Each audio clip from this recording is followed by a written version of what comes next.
My name is Rachel Morgan. I'm 32 now, and 1 year ago I thought I had the perfect marriage. 10 years together, beautiful house in the suburbs, great jobs, weekend getaways to the coast.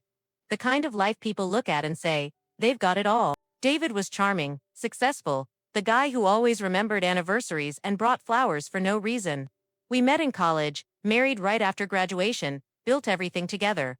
Or so I thought. Then one Tuesday morning, I found a second phone hidden in his gym bag. I wasn't looking for it, I was just putting his running clothes in the wash when the zipper caught my finger. Inside was a cheap burner phone I'd never seen. No passcode, arrogant or careless. I still don't know. The lock screen was a photo of David, with a woman I didn't recognize, and two little boys hugging his legs. My heart stopped. I opened the messages, thousands of texts, photos from family vacations, school reports. A second wedding photo, same man, different woman, different ring. They'd been married 8 years. 8 years. I was the other woman and didn't even know it. He rotated weekends like a timeshare. Our life on Saturdays and Sundays. Their life on Fridays and Mondays.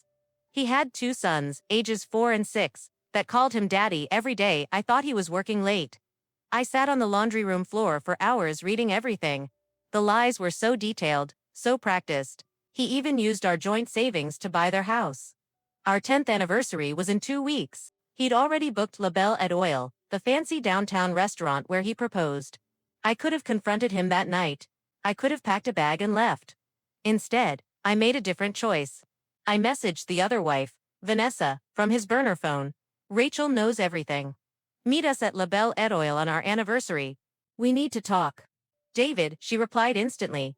Finally, I'll be there. Keep listening, because what happened at that anniversary dinner didn't just end one marriage, it ended 2. I spent the next 2 weeks pretending everything was normal. I cooked his favorite meals. I planned the perfect anniversary outfit. I smiled when he talked about 10 amazing years. Inside, I was gathering proof, like a detective. Bank statements showing transfers to V. Thompson.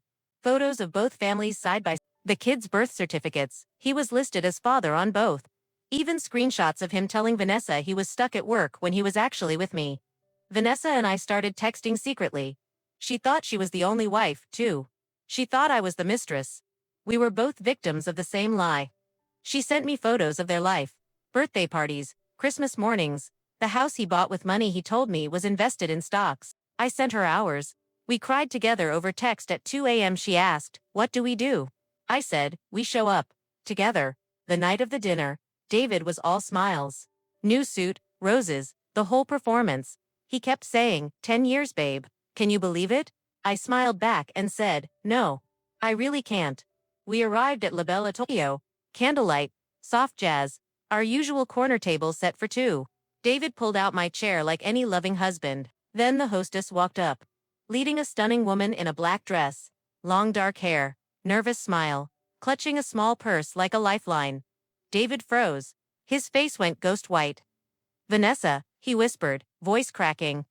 Vanessa looked at me, eyes wide with recognition from the photos. "You're Rachel." I stood up slowly, smiled, and said, "Hi Vanessa, happy anniversary to both of us. Please, sit down. We have so much to celebrate." The waiter brought an extra chair.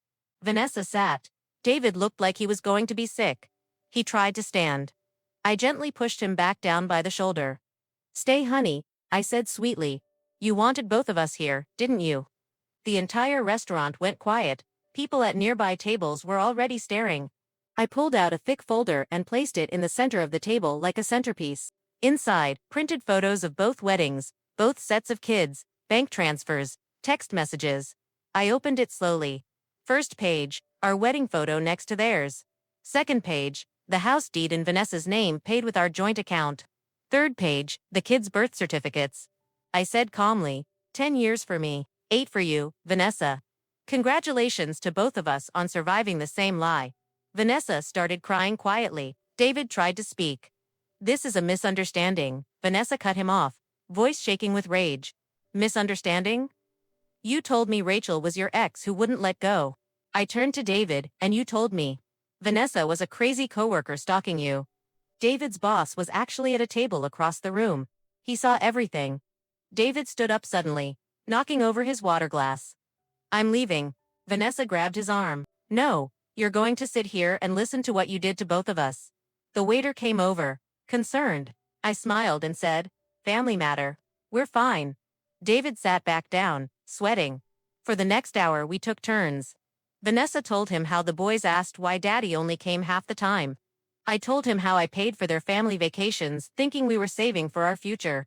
We passed the folder around like a photo album from hell. People filmed on their phones. By dessert, David was crying, real tears this time. He begged. He promised to choose. We both looked at him and said, almost in unison, we already chose. We choose us. David lost everything in 3 months. Vanessa and I lawyered up together, same attorney, same goal. Divorce papers served the same day. Assets frozen. Both houses sold. Proceeds split between us for the kids. He tried to claim cultural reasons, didn't work. He ended up in a 1-bedroom apartment, child support for 3 kids, alimony to 2 wives. His job fired him after the story leaked to HR. Vanessa and I still text. The kids call me Aunt Rachel now. Last month, David sent a pathetic apology email begging to see his family.